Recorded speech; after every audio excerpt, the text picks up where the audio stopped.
I'm getting so close to her that I'm enjoying her space. I'm enjoying taking the same breath as she does. So I'm enjoying every moment as long as she's next to me. Gash1 should just write a book at this point, because what's all this Romeo and Juliet Shakespeare that he has been doing since yesterday? Yesterday it was there's something in your eyes. Now he's saying I'm enjoying taking the same breath as she's taking. So you guys, let us unwind. A lot of things happened yesterday.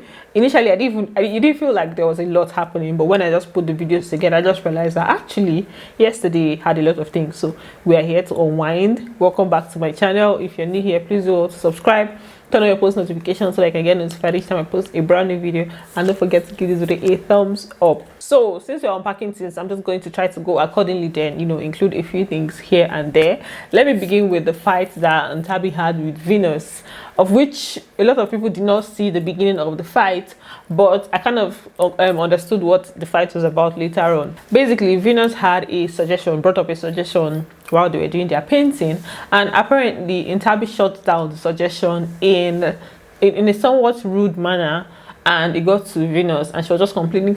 In fact, she even walked out of there and went outside to start talking to herself, then later went back inside. She was now explaining the whole thing to Tools, because Tools was asking what happened as per head of house and stuff. So she now explained it to Tools that if that baby, her suggestion did not want to be taken, it should not have been shut down like that. This I would have totally understood. I didn't know. Yeah, but then if you're like, hi, yeah, boy, then it's as if take my suggestion and to the trash. Then later on, Venus was now having a conversation with Tools and was now highlighting to him that this whole thing did not start today. Like, it's not a today something, that she has noticed that Ntabi has something for her, that there's a particular way she looks at her when certain things happen in the house. And she also included the Temba situation, that when Temba is talking to her, Ntabi still gives her this type of look and everything. So she's basically insinuating that there are other underlying reasons for the way Ntabi reacted to her. I actually didn't notice that there was a problem. The only time I noticed was when Gash slept on my bed when we all had to chill. I remember you mentioned that. And she was giving me like, if looks could kill. When Temba also talks to me, she throws jabs like. Ntabi said in her diary room session that she's tired of everything that's happening in the house. So I think, yeah, there's just that beef. It's a mutual beef from the both of them. Then they had a game earlier on, which was an interesting game. It's like charades game, or I'll say 30 seconds game. I know you guys know 30 seconds game. So basically, they called it the South African Trivia Quiz. This week is all about South African heritage, and I find it very interesting because, it's just going to be an opportunity to learn a few things about South Africa, the culture and everything. Right now I only know some things from the language, like Hibo and what's the other one? There's one that Venus used to say, ne. Hibo I got it from Thato, and then ne, I got it from Venus. So little things. So I like the fact that this week is Heritage Week, and I look forward to seeing how it's going to be. So now the game that he played, Thato really did a very, very good job. She was really good. Even Terry did a very good job too. She was answering a lot of the questions. Okay, the guy did a birthday. Thank you. His name is his initials. Then for the other team, those people did not try at all. Temba and Gash1 were the absolute worst. They are the ones that just made their team not to win. So at the end of the day, Thato's team won.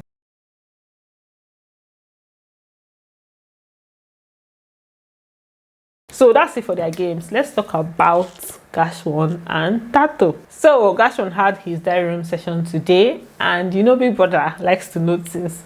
So he asked Gash1 that what's up with himself and Thato. Abi, he just asked him like a general question. Abi, how is he feeling? So he now mentioned that he's not really okay, knowing that Thato could leave on Sunday. That two of the people that are really close to him left. That's last Sunday, and it really got to him. So now he's just scared of the idea that Thato might leave, based on the fact that she's now confiding in him and getting closer to him. Now only Tato's left, so the bond is actually becoming stronger by day. She's starting to confide in me, and I'm actually liking the feeling. So I just fear that I might not see her again. Then people are now said, okay, what is the relationship between yourself and Thato? That's when he started talking about the whole Shakespeare thing that I played for you guys at the beginning. He said they're getting closer and he's enjoying her and everything, and talking about how he's I don't know, that part is funny, how he enjoys taking the same breath as her. I said, okay, continue, that's one. Then he now further said that he's not really going to say a lot of things regarding feelings because he doesn't feel like she's going to believe him. Then he narrated the story between himself, Yuli, and Thato. So basically, he approached Thato earlier on in the game and noticed that, okay, that period that he approached her was when so many other guys were approaching her. So because of that, she said she needed to deal with all these other people. So she kind of like turned him down at that moment. So he now said him being the Gash1 that he is, basically like player Gash1 now instinctively just went to find comfort somewhere else. So he started drawing closer to Yoli. So that's how himself and Yoli became close. So later on now, Yoli and Thato now came and told their story to each other, and it was somewhat similar. Yeah, and then Thato and Yoli spoke. So the way they explained the story to one another, it seemed to be very identical. So he said that whole thing just confused, like the whole dynamics there was somehow. So I think that's why he's not going to go further into the whole feeling stuff, because he said she will not believe him. Then there's something that happened with both of them again later on at night that was kind of cute. So basically they were talking about Gash1 outside and he wasn't there. They were saying that the Gash1, he doesn't drink alcohol, but he's the one that will be pouring alcohol for a lot of them.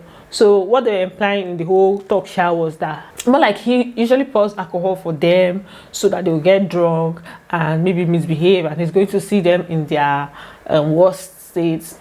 So he just signal like negative intent, that his intent for not dancing in the parties and just being there pouring alcohol is like is not coming from a good place. So Thato now went and gave him the gist. The second one that they talked about was the issue. Apparently, I think he and Venus had a slight issue earlier on during the day. So she also gave him the gist of that one. She basically asked him what happened between them, just to know and hear his side. He now explained about a painting. About a painting. What did you say? Then I took the paint because the paint was drying on the floor. So we took it, we put the paint on our table and used the brown. So this was just her unpacking and telling him those things that he said, and I actually really liked it because it made a lot of sense that she was telling him. Like, imagine that narrative being about especially the alcohol one. So, and the way they were just talking, like they were using bedroom voice, and I was like, I said I was not going to ship these people. They should not tempt me. They should not tempt me. I said I will not ship. And another reason why I feel like their bond or their closeness is cool is because there are certain advices that Gash1 has given to Thato that I feel like is really good for her.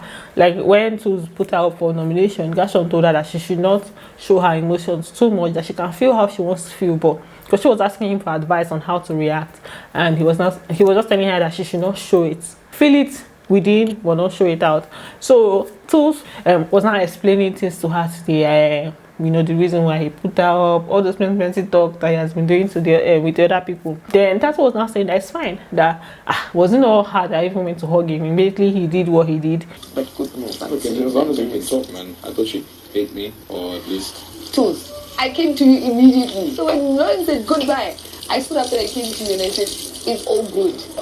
Yeah, okay. And that one really shook Tools because he was like, what's going on there? This is not the Thato that he expected. He expected an emotional breakdown there, and I like that she did not give him that. He now, when he was telling Libo, he was giving Libo the gist that, but more like he didn't expect what he saw. And I'm like, good for you. Good for you.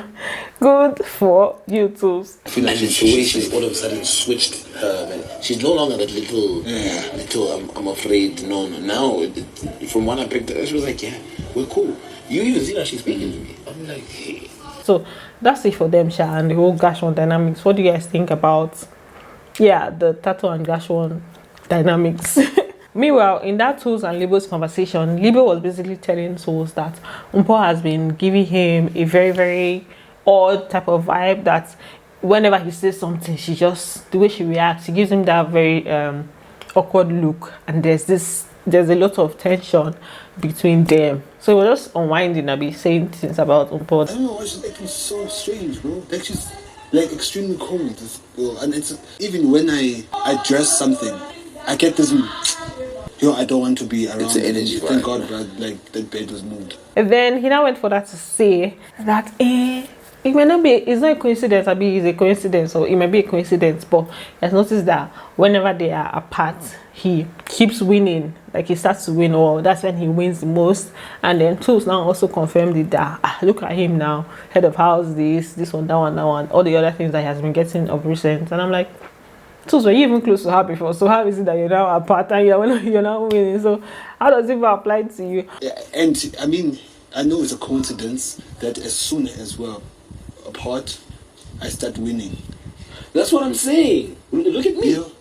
When the energy is bad and you're in the same bed, you're bound to feel something. So when he said that one, in fact, the whole conversation, people were attacking him on Twitter, like a whole lot of attacks that this whole narrative that people are passing of Mpho that is not good, that they're basically calling her a witch. In fact, let me bring some of the tweets. They even started signing petition, but the petition was taken down. A lot of Mpho's fans turned down the petition that they shouldn't do that because it could it could cost her her stay in the house, so they should just avoid it. Then Lloyd said, I get the housemates don't like Mpho, but accusing her of witchcraft, that's low. So basically that's what people were saying that he implied.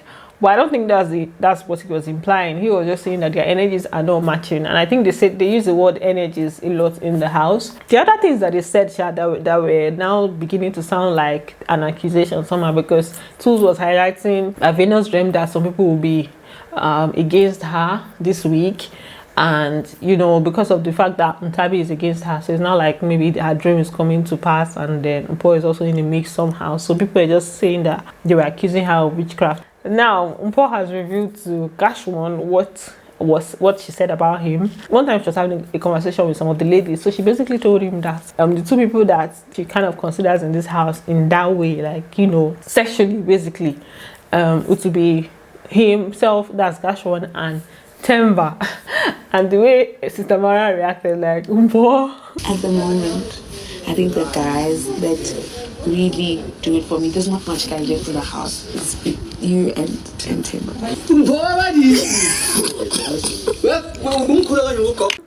So it was a long conversation, but that's just the main part of the conversation. But she also told him that it's not that deep. This is just her, airing her mind and everything, but it's not that deep. Then there was a conversation that Temba had with Gash1, and he was basically saying that he's going to continue to talk to Ntabi and be kind of close to Ntabi just to make Venus jealous. That he doesn't want Venus to turn her into like BU, where he will not be following her up and down. But I still talk to Ntabi. I wanted to be jealous. But if I talk to Ntabi, she's gonna make me like the boy. If I run around after she go there, I go. She must see that the women like me. If she playing, they take. Okay. Good luck with that. Then he now talked about the strategy, like telling Gash1 that they have to have each other's back, because Tools and Libo, they have each other's back. So if anything happens, he's going to definitely, have his back and everything. Meanwhile, Tools is there planning on how he's going to get Temba on lockdown, like on his side. I see. It's like he doesn't know Temba. If he would think that he has Temba on lock, then Temba will not tell him that, sir, you need to stand up. You're up for possible eviction. So that's basically it. That's it for this video. Thanks for watching, and don't forget to give it a thumbs up, and I'm going to see you on the next one. Bye. Love you.